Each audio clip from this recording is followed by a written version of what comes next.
Hola, bienvenidos a una nueva emisión de noticias en France 24. Los saluda Andrés Mesa Muñoz. Vamos con los titulares. Las acusaciones de fraude e intervención empañan la fase final del conteo de los votos en Honduras. La presidenta Xiomara Castro denunció manipulación electoral, mientras que Donald Trump dice que no ve irregularidades en unos comicios que lidera Nasri Asfura. Los candidatos a la presidencia de Chile se ven cara a cara por última vez antes de la segunda vuelta de las elecciones de este domingo.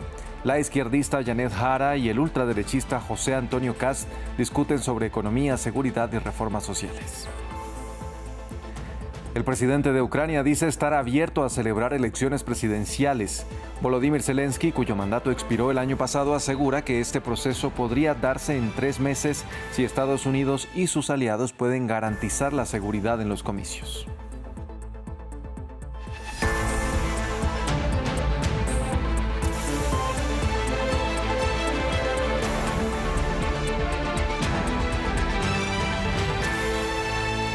Vamos a iniciar en Honduras. El conteo de los votos de las elecciones presidenciales celebradas el pasado 30 de noviembre volvió a detenerse. Con el 99,40% de las actas escrutadas, Nasri Asfura, el candidato conservador apoyado por Donald Trump, continúa a la cabeza. Le sigue Salvador Nasralla, candidato de centro, quien denunció este martes un fraude monumental y exigió el conteo acta por acta. Mientras, la incertidumbre y las dudas sobre la transparencia del proceso electoral para decidir quién será el sucesor de Xiomara Castro aumentan a medida que pasan los días sin que el Consejo Nacional Electoral revele los resultados finales. La mandataria condenó lo que denominó como injerencia del presidente estadounidense, mientras que desde Estados Unidos dijeron que no veían irregularidades. En estas elecciones ha sido sometido a coacción, chantaje, extorsión, trampas, fraudes, manipulación del TREP. Estas amenazas constituyen un ataque directo a la voluntad popular. Condeno la injerencia del presidente de Estados Unidos, Donald Trump. Pasamos ahora a Chile, que celebra su último debate presidencial de cara a las elecciones de este domingo 14 de diciembre. La izquierdista Janet Jara y el ultraderechista José Antonio Kast tienen la última oportunidad de convencer a un alto número de indecisos. Para ampliar esta noticia, saludamos a esta hora en Santiago a Alberto Peña. Alberto, ¿qué tal? Muy buenas noches. Cuéntenos qué temas dominaron este debate.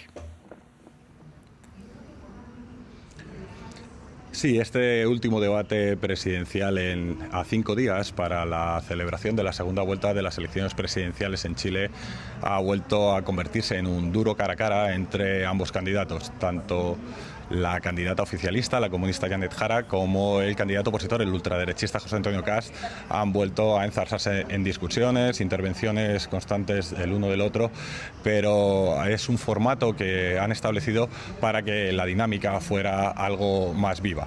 Las temáticas concretas han vuelto a ser las mismas que en el resto de los debates: seguridad y migración por el resto de las temáticas.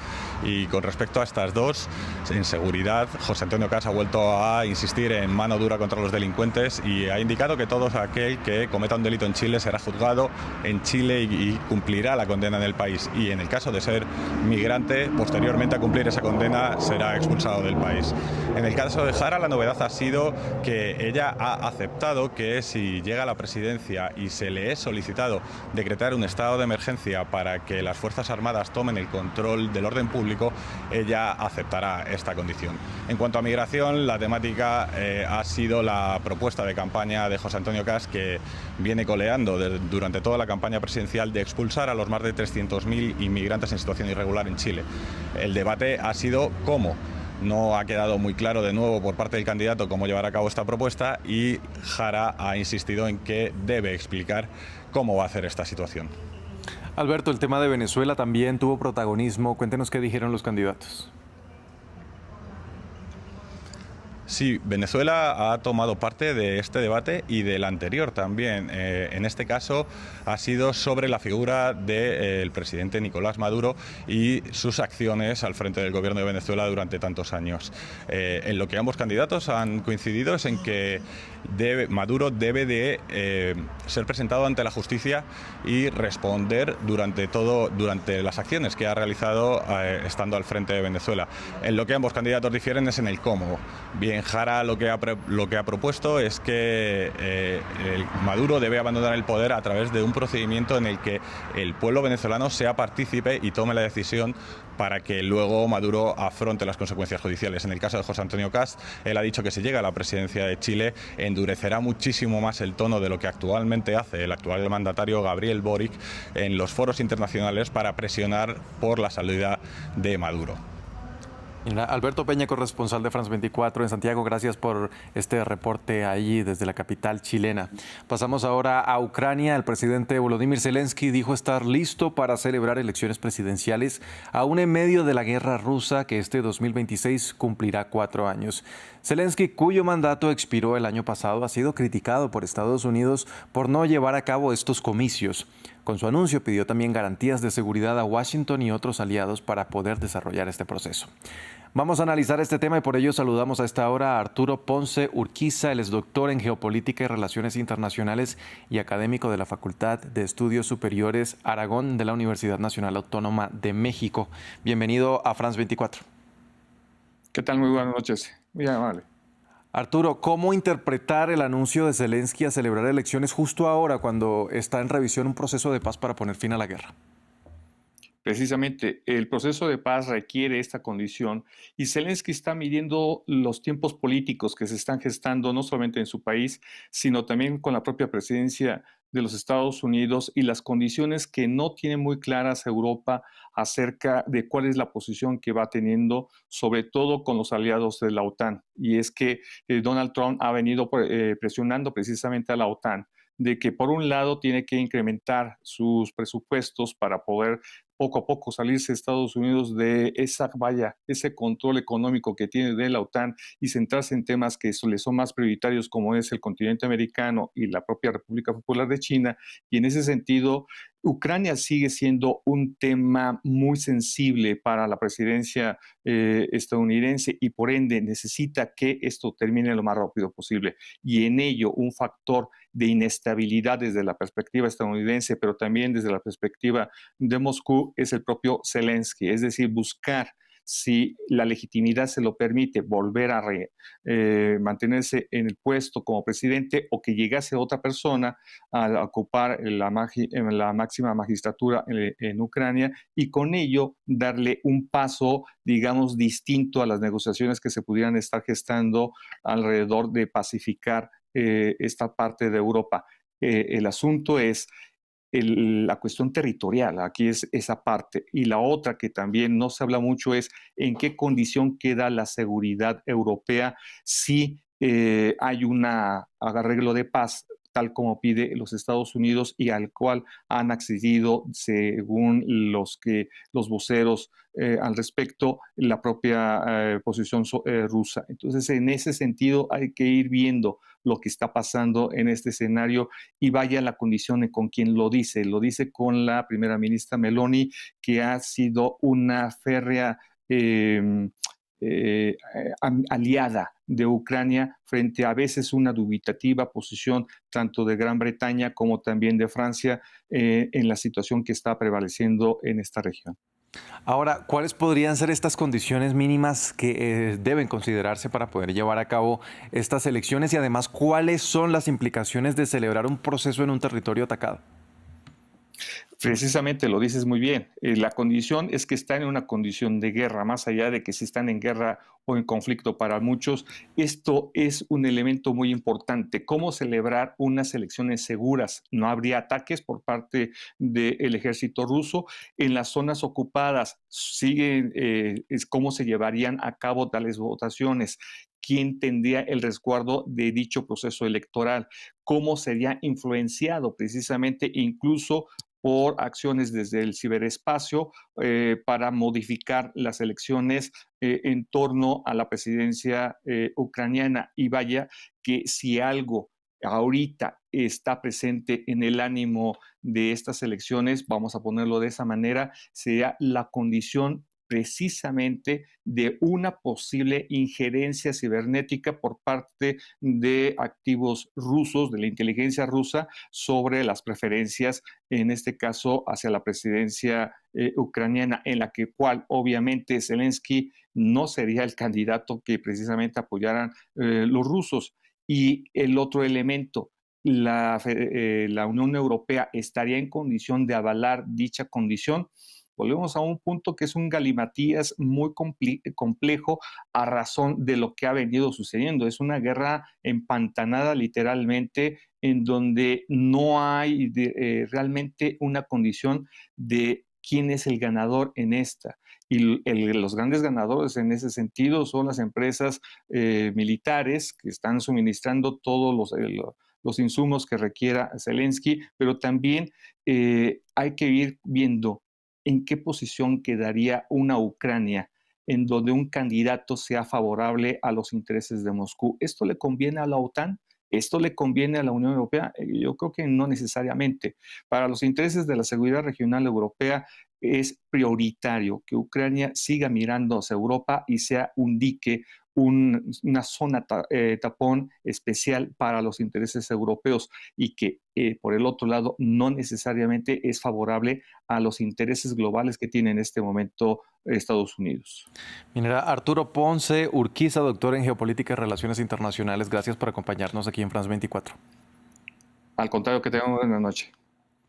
Y mientras las tropas ucranianas se enfrentan en combate, en otro lugar los médicos forenses trabajan para identificar a los militares caídos. En ocasiones los cuerpos quedan en el campo de batalla y son identificados, pero en otros casos son recuperados por las fuerzas rusas, por lo que pueden tardar meses o años en volver, dejando los restos irreconocibles y obligando a los forenses a utilizar métodos de identificación por ADN. Un informe de nuestra enviada especial Catalina Gómez Ángel. En la morgue de Kharkiv, los doctores trabajan día a día para identificar a los soldados muertos en acción.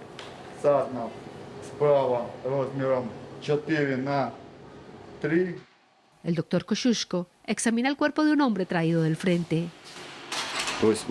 Hay quienes combaten y otros que hacemos este trabajo, que es importante para que las familias puedan celebrar funerales dignos y comprender cómo murió su hermano, su hijo o su esposo. En este caso, la causa de la muerte es un trauma por explosión y múltiples heridas de metralla. Este soldado pudo ser recuperado por sus compañeros, pero no siempre es así. La intensidad de la guerra impide que muchos cuerpos sean recuperados. En el caso de que sean recogidos por los rusos, pueden pasar meses o incluso años antes de ser devueltos, y allí que tengan que ser identificados mediante pruebas de ADN. Si el cuerpo no se quemó y quedan algunos fragmentos, incluso un diente o un trozo de hueso, es posible obtener un perfil genético. Los resultados se comparan después con las pruebas de ADN proporcionadas por los familiares de los desaparecidos. Cada año desde 2002 hemos creado entre 3 y 5 nuevos laboratorios y hoy contamos con 20 laboratorios de ADN plenamente operativos, capaces de trabajar tanto con muestras de personas vivas como con cuerpos repatriados. Aún así, el proceso es lento, agravado por la burocracia. Esta mañana, Hanna compra flores para el funeral del hijo de una integrante de su asociación de familiares desaparecidos. La madre pasó por un proceso muy difícil para obtener la identificación, en parte por problemas de comunicación entre distintos departamentos. Hasta que el cuerpo es identificado, el soldado figura como desaparecido. Hanna no sabe nada de su único hijo desde marzo de 2024, cuando fue reportado herido en combate. Vivo o muerto, dice, su misión es encontrarlo. Tenemos que traerlos a casa, sin importar lo difícil que sea, sin importar cuántos días duros, cuántas noches sin dormir. De alguna manera, esta es la tarea que recae sobre las familias de los desaparecidos. Una tarea que probablemente continuará incluso después de terminada la guerra. Pasamos ahora a Yemen, donde el Consejo Transicional del Sur, el principal grupo separatista de Yemen, tomó el control de más territorio, incluida la ciudad portuaria de Adén, que era la base del gobierno reconocido internacionalmente. Este nuevo avance podría reactivar la guerra civil en este territorio de la península arábiga. Después de haber lanzado una operación militar la semana pasada, el principal grupo separatista de Yemen consolidó su control sobre el sur del país. El lunes anunció haber tomado la ciudad portuaria de Adén. El grupo, conocido como Consejo de Transición del Sur, pide restablecer el Estado independiente que existió en el sur entre 1967 y 1990. Somos un Estado que en su día fue un Estado consolidado y tenemos derecho a declarar la restauración de nuestro Estado en el momento que consideremos oportuno. El norte es el que se separó. Los hutíes establecieron su Estado en Saná. El sur no puede ser gobernado por los norteños hoy en día. El sur debe ser gobernado por su propio pueblo.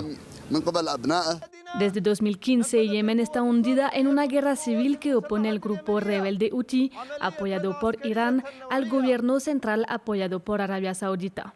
Hoy el país está fragmentado entre varias fuerzas con 3 grupos principales: los hutíes, que controlan la capital Saná, el Consejo Transicional del Sur y el gobierno reconocido internacionalmente. Este último acusa al Consejo Transicional del Sur de dividir el país y reforzar la posición de los hutíes.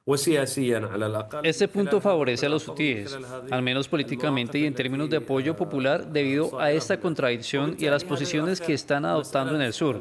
En consecuencia, esto retrasa las negociaciones desde una posición de paridad y fuerza frente al grupo hutí. Si bien el Consejo Transicional del Sur ha compartido poder con el gobierno reconocido internacionalmente en los últimos años, con el objetivo común de luchar contra los hutíes, la toma de Adén, que era la base de este gobierno, obligó al jefe del Consejo Presidencial a abandonar la ciudad. Eso, con las aspiraciones independentistas del grupo, podrían reavivar los conflictos internos en Yemen. Hasta aquí este informativo. Gracias por acompañarnos.